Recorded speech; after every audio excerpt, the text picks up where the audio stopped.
With my treatment, and now I am going to try and walk because it's such a beautiful day. I'd like to go to the park, but then again, I'll just walk home, exercise, and enjoy this sunny day. So we'll see how long it will take for me to walk from the hospital to the house. It's 12:49, and we'll see. We'll see. Beautiful day, shaded area. So I feel like I'm in Baguio. Look at the trees. But there's police activity over there. Scary. There, right there. Oh my gosh. Yeah, so this is the first time I'm walking home from the hospital. I just want to take a walk.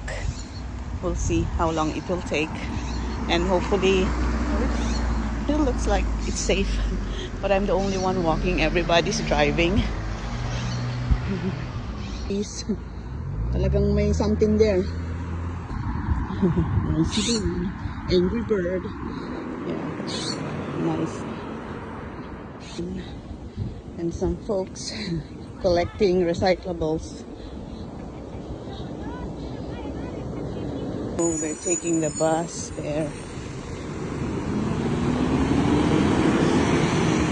Masakit na yung legs ko. Walking at this pace. Kasi sabi, speed limit 30. Man akong palakarin, sinundo pa rin ako. I said I'll walk. Of Vallejo. We're almost home, so pinaglakad lang ako ng 10 minutes. Ayaw maniwalang gusto kong maglakad. Ayaw maniwalang gusto kong maglakad. Yeah, I was like, beautiful day. I was like, oh, is that sarcasm? Ay, hindi. It's such a beautiful day kasi it's not too hot. Akala niya siguro naiinis ako na hindi siya magsusunod. You did not tell me naman na you'll not pick me up eh. I decided. Yeah, I didn't understand. It sounded the same as when you're mad.